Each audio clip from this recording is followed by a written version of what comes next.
desse ponto que o Matheus nos deixa, né?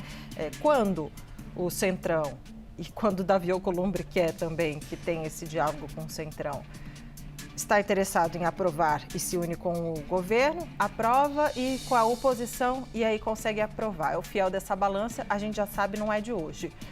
Aí eu te pergunto o seguinte, tem um quebra-cabeça nessa história toda, que é, olha, Davi Alcolumbre, pontualmente nesse caso, se uniu com a oposição para derrotar Messias ontem, mais essa questão da dosimetria, né, enfim, de pautar e tudo mais.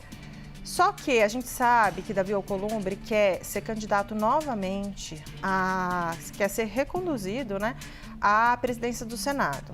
Por outro lado, a oposição tem o seu nome, né? Entre os nomes, Rogério Marinho, dizem até Tereza Cristina, mas especialmente Rogério Marinho é um nome que já vem sendo trabalhado dentro da oposição para ser o presidente do Senado no ano que vem. Enfim, muita coisa precisa acontecer. Porém, eu te pergunto, bom, eles juntos que articularam ontem, né, que continuaram articulando também a análise do veto, como é que vai ficar no ano que vem, já jogando para frente, Larissa Rodrigues? Porque, afinal de contas, são dois ali, um gigante, que é o Davi, no caso, mas também ali aquela liderança de Rogério Marinho na oposição. Como você vê esse cenário?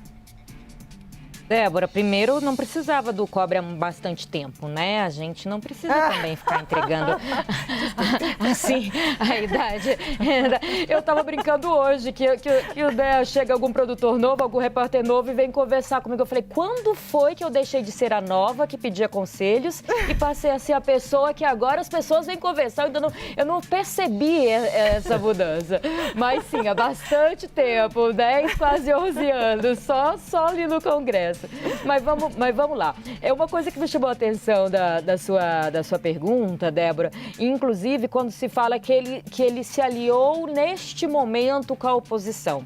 Esse foi o entendimento ali da oposição que dessa vez, em dois casos específicos, ontem e hoje, o senador Davi Alcolumbre, né, abraçou as causas da oposição e acabou andando. Mas nesse momento acaba ficando um pouco difícil, porque o entendimento no Palácio do Planalto é que essa fratura, né, digamos assim, entre Lula e Alcolumbre, ela não será possível de ser refeita.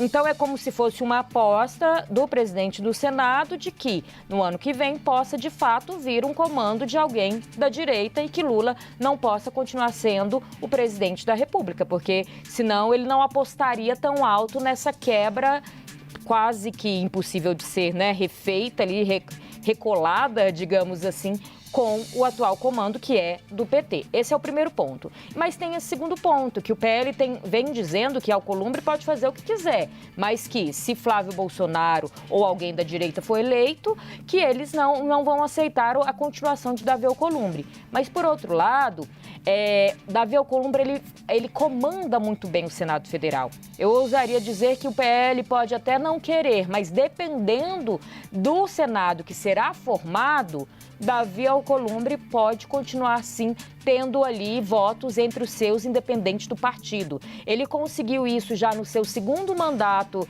à frente do Senado Federal. Ele já foi por 4 anos em outro momento. Eu comecei a cobrir Senado ali no início do primeiro mandato de Davi Alcolumbre. E no segundo ali, quando ele é reeleito, de 2 para 4 anos à frente do Senado, ele conseguiu essa base muito próxima.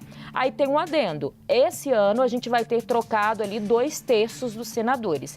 Senado é um pouco diferente, os senadores têm 8 anos de mandato, uma eleição se troca só 1/3 e outra 2/3. Então, vai ter uma mudança significativa na composição do Senado Federal. Mas a aposta ali dentro do Senado Federal é que essa mudança não seja tão diretamente de outros nomes, que muitos consigam ser reeleitos. Que a gente tem, diferente da Câmara dos Deputados, uma mudança mais curta de nomes no Senado. A gente tem casos de senadores que estão lá há muitos anos. Eu lembro aqui de cabeça, né? O próprio Alcolumbre, a gente pode lembrar Renan Calheiros, tem o, né? Quem mais? Vamos lá, quem for lembrando. Mas a gente tem senadores que vão acumulando 8 com 8, Jacques Wagner, que vão acumulando 8 com 8 com 8 e acaba, por mais que você tenha uma nova eleição, acaba não se transformando tanto o cenário. Essa ainda é a aposta do Centrão, mas vale a gente enfatizar que o PL e que os partidos de direita estão muito dispostos a mudar essa realidade dentro do Senado. Há uma expectativa desses partidos de uma reformulação dentro do Senado, mas a aposta nesse momento, eu ouso dizer, de Davi Alcolumbre é que não haja tantas mudanças assim e que ele consiga continuar tendo este controle do Senado numa próxima, né, no ano que vem, para conseguir ser reeleito independente de quem venha a ser esse novo presidente da República. Me lembra mais ou menos a maneira como, no fim ali também, Arthur Lira comandava a Câmara dos Deputados. Muitos deputados seguiam Arthur Lira independente do partido. Seja, né, pela maneira como ele comandava, seja pela construção desse orçamento mais participativo, que eles chamam, que, né, a criação do orçamento secreto, o Yuri Rio do participativo, né, porque a lei que foi aprovada, eles chamavam de um orçamento participativo, mas agora quem participa de vez em quando é o Executivo, quem está comandando de fato é o Congresso Nacional, né, Yuri?